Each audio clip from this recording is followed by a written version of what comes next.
Hello students, I am Kalpana Mishra and welcome back to my YouTube channel. Students, आज की इस video में हम करने जा रहे हैं class 7 science chapter number 18 waste water story. ये हमारा लास्ट चैप्टर है साइंस का। इसके बाद हमारे साइंस के चैप्टर ख़त्म हो जाएंगे और फिर इस चैप्टर के हम क्वेश्चंस और एमसीक्यू करेंगे। और प्रीवियस को सारे चैप्टर्स मैंने आपको करा दिए हैं। अगर आपने नहीं देखा है तो चैनल पे जाके क्लास 7 की प्लेलिस्ट को चेक कर सकते हैं। तो चलिए स्टार्ट करते हैं हम waste water story. Waste water story, all of us use water in our home and make it dirty. हम लोग अपने घर में वाटर का यूज़ करते हैं और उसको क्या करते हैं, गंदा कर देते हैं। ठीक है, डर्टी। Are you surprised? आप सरप्राइज हो गए ना। डर्टी क्या है? डर्टी मीन्स जब पानी के अंदर ऑयल मिक्स हो ब्लैक ब्राउन कलर का और फिर वो ड्रेन में चला जाए, सिंक के थ्रू, शावर के थ्रू, उसमें टॉयलेट के मिली हो, मतलब इस तरीके से हम पानी को क्या कर रहे हैं, गंदा कर रहे हैं। तो इसे हम क्या बोलते हैं, waste water. This used water should not be wasted. We must clean it up by removing pollutants. Have you ever through there the waste water goes and what happened to go? तो ये जो waste हो रहा है, पानी को waste नहीं होने देना चाहिए। हमें पानी में से पोल्यूटेंट को रिमूव करके और उसका यूज़ करना चाहिए। अगला टॉपिक है हमारा वाटर अवर लाइफ लाइन। देखो बच्चों, जैसे कि हम अगर सुना है आपने पिछले प्रीवियस चैप्टर में हमने पढ़ा कि एयर भी हमारी, फॉरेस्ट भी हमारी लाइफ लाइन है। ठीक है, तो इस तरीके से वाटर और एयर मेन हमारी लाइफ लाइन है। अगर वाटर नहीं होगा हमारे जीवन में तो हम एक पल भी अपने जीवन के बारे में सोच नहीं सकते। इसलिए वाटर क्या है, हमारी our life line. Clean water is a basic need of the human. अगर साफ पानी को देखें तो वो हमारी बेसिक नीड है। Let us make a mind map of the many use of the clean water. एक माइंड मैप बनाते हैं हम जो कि क्लीन वाटर का यूज़ होगा। तो ये एक्टिविटी 18.1 दी हुई है। सबसे पहले तो क्या है, हमें साफ पानी किसके लिए ज़रूरत है, पीने के लिए। क्लीन वाटर और किसके लिए यूज़ है, तो आप यहाँ पर जो है आप दिमाग से सोच के यहाँ पे लिखो, जैसे कि बाथिंग यूटेंसिल्स क्लीन करने के लिए। ठीक है, तो इस तरह आप यहाँ पर इस एक्टिविटी को कंप्लीट करो। Next, clean water that is fit for us is unfortunately not available to all. जो क्लीन वाटर है ना, साफ पानी है, वो हर जगह अवेलेबल नहीं है। It has been the reported that more than 1 billion of people have no access to safe drinking water. मतलब हम बोल सकते हैं कि कम से कम 1 बिलियन पीपल है, उनके पास साफ पानी पीने के लिए मौजूद नहीं है। This accounts for a large number of water-related disease and even death. People, even children, walk for the several kilometers to collect clean water. As you read in chapter 16, is it not a serious matter for human dignity? देखो क्या है बच्चों, हमने पढ़ा हुआ है previous chapter में भी कि पानी मतलब जहाँ पर पानी की बहुत कम मात्रा है, कई बार पानी की वजह से क्या होता है, बहुत सारी बीमारियाँ हो जाती है। जैसे कि आपने सुना होगा कि टाइफाइड वगैरह, ये सब पानी की गंदगी से ही होता है ना। ठीक है, और उसमें कहीं पे तो पानी इतनी दूर दूर मिलता है कि बहुत दूर तक लोगों को पैदल जाना पड़ता है साफ़ पानी को लेने के लिए। तो ये सारी बहुत सीरियस प्रॉब्लम्स है। You have study in chapter 16 में पढ़ा है ना आपने, about the increasing scarcity of fresh water due to the population growth. जितनी पॉपुलेशन ग्रोथ होती जाएगी तो हम बाद में पानी के लिए भी उतना सेक्रीफाई करेंगे। Pollution, industries development, mismanagement and other factors release the urgency of the situation on the World Water Day on the 22nd March 2005। तो इस तरीके से आप मतलब पानी को गंदा कौन कर रहा है, इंडस्ट्रीज़ गंदा कर रही है, उसका मिसमैनेजमेंट हो रहा है। तो एक ऐसी सिचुएशन मतलब हैंडल की गई तो कि उसको एक दिन रख दिया गया वर्ल्ड वाटर डे। और उस मतलब ये सारी चीज़ों से हमें बाहर निकालने के लिए हम पानी को कैसे बचाएं, इसके बारे में मतलब हम कुछ ना कुछ सोचें। तो इसके लिए एक डे रख दिया गया है, वर्ल्ड वाटर डे। जो आपको ये क्वेश्चन पूछ सकते हैं, आपको पता होना चाहिए कि वर्ल्ड वाटर डे कब मनाया जाता है। तो 22 मार्च 2005 में जो है वर्ल्ड वाटर डे घोषित हुआ था। ठीक है, 22 मार्च।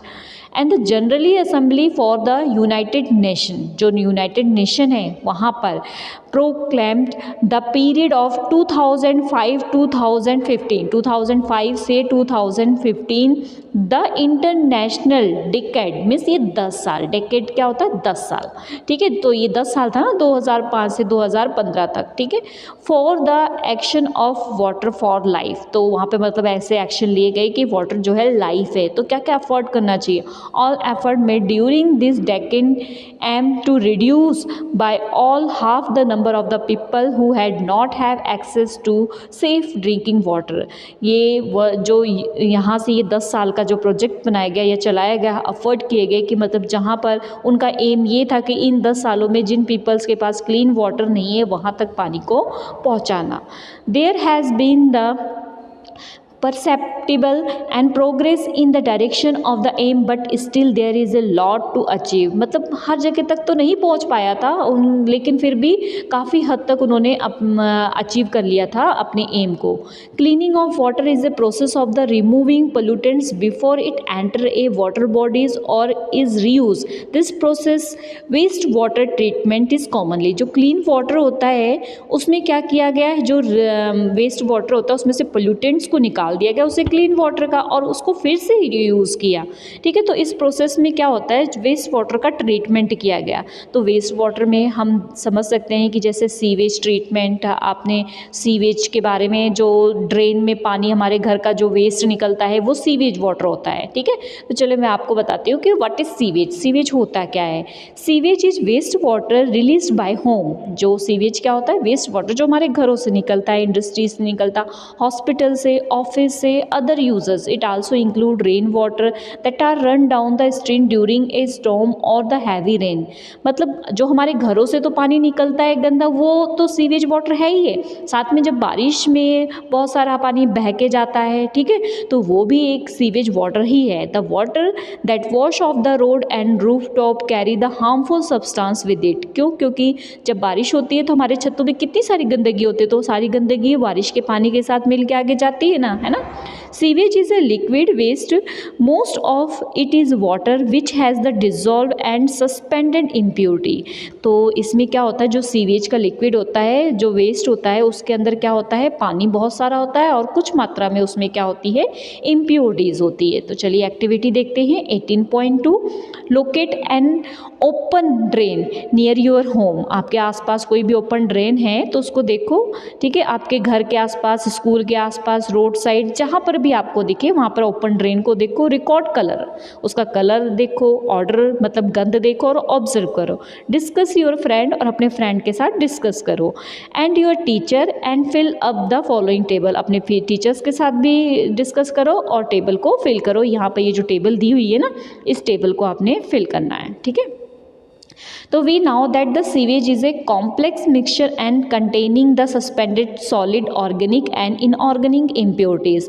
तो जो सीवेज का वेस्ट होता है ना, सीवेज का वाटर होता है, उसमें क्या होता है, कुछ सॉलिड्स होता है, कुछ ऑर्गेनिक होते हैं मटेरियल, और कुछ क्या होते हैं, इनऑर्गेनिक इम्प्योरिटीज़ होती हैं। तो और भी बहुत कुछ होती है, organic, inorganic impurities, nutrients, saprophytes and the disease causing bacteria, और मतलब उसमें बीमारी फैलाने वाले बैक्टीरिया भी होते हैं। सैप्रोफाइट्स मीन्स जो उसको डाइजेस्ट कर देते हैं, बैक्टीरियाज वगैरह, ठीक है। Other microbes there the including the following, और भी बहुत सारे माइक्रोब्स इसके अंदर होते हैं। अगर हम ऑर्गेनिक इम्प्योरिटीज़ की बात करें तो ह्यूमन फिजिस, ठीक है, और एनिमल वेस्ट, ये तो ऑर्गेनिक हो गए, जो कि क्या होता है, डाइजेस्ट हो जाता है और एक तरीके से जो है मैन्योर वगैरह का काम करता है, ठीक है। तो अगर हम ऑर्गेनिक वेस्ट की बात करें तो और भी होते हैं, जैसे कि ऑयल हो गया, यूरिया हो गया, pesticide, herbicide, fruit and vegetables. और अगर इनऑर्गेनिक वेस्ट की बात करें तो वो क्या होता है, नाइट्रेट्स,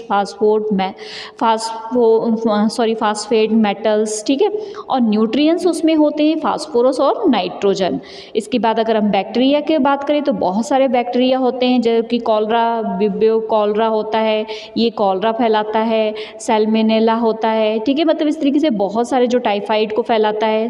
और उसके बाद और भी माइक्रोब्स होते हैं जैसे प्रोटोजुआस, जिससे मच्छर फैलते हैं, ठीक है। तो ये सारी चीज़ें जो हमारे सीवेज का वाटर होता है उसके अंदर होते हैं, ठीक है।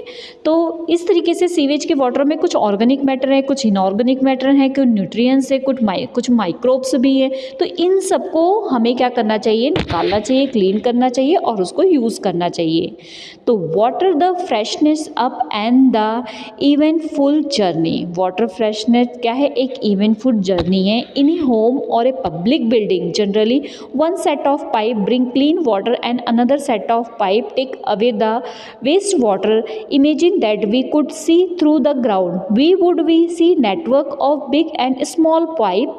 देखो बच्चों, आपने देखा होगा चाहे घर में हो या किसी बिल्डिंग के आसपास देखा होगा, एक पाइप में तो क्या होता है, साफ पानी जाता है जो कि यूज़ करना होता है, और एक पाइप से जो है हमारे घरों का जो वेस्ट वाटर होता है वो निकलता है, ठीक है।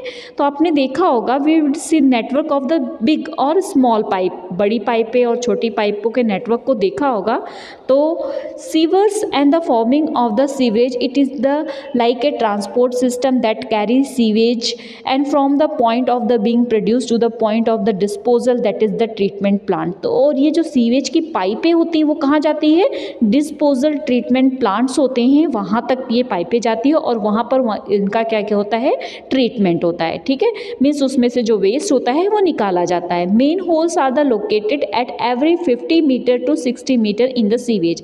जो मेन होल होता है जहाँ से पानी आ रहा है वहाँ से लगभग 50 से 60 मीटर पर होता है, और वहाँ पे जंक्शन होता है, मतलब जहाँ पे दो सीवेज पॉइंट्स आपस में मिल रहे हैं और डायरेक्शन को चेंज करें। मीन्स यहाँ पर मेन हॉल है, यहाँ से एक तो यहाँ जा रही है पाइप, एक यहाँ जा रही है, तो यहाँ की बिल्डिंगों का पानी लेके आ रहा है, एक यहाँ की बिल्डिंगों का पानी लेके आ रहा है और यहाँ पर मेन हॉल में मिला रहा है, और फिर इसका क्या किया जाता है, ट्रीटमेंट किया जाता है, ठीक है। तो यहाँ पर ये एक्टिविटी दी हुई है आपको कि क्या है activity, study the sewage route in your home. आपके होम, स्कूल, बिल्डिंग के सीवेज रूट को आप स्टडी करो। फिर क्या करना है, मेक ए लाइन डायग्राम, आपने एक डायग्राम बनाना है सीवेज रूट का। वॉक डाउन द स्ट्रीट और survey the campus to find the number of the manholes. Find out करो कि सर्वे करो कि कितने मेन होल्स थे, कितने कैंपस के। If possible observe open drain, अगर पॉसिबल हो तो ऑब्जर्व करो ओपन ड्रेन कहाँ है, और record living organism found in and around it. It case you do और not have a sewage system in your locality, find out how sewage is being the dispose of. तो इस तरीके से आप यहाँ तो ऑब्जर्व कर लोगे कि आपके सीवेज का कहाँ से आ रही है पाइपें, और मेन होल इसका कहाँ है, और फिर ये इसमें कौन से माइक्रोब्स हैं और कैसे ये डिस्पोज ऑफ होता है। तो आप इसको इस एक्टिविटी के थ्रू देख सकते हो। नेक्स्ट हमारा पॉइंट्स है ट्रीटमेंट्स ऑफ पोल्यूटेंट्स वाटर। जो पोल्यूटेंट्स वाटर है उसका ट्रीटमेंट कैसे होता है, तो इसको हम नेक्स्ट वीडियो में पढ़ते हैं। Okay students.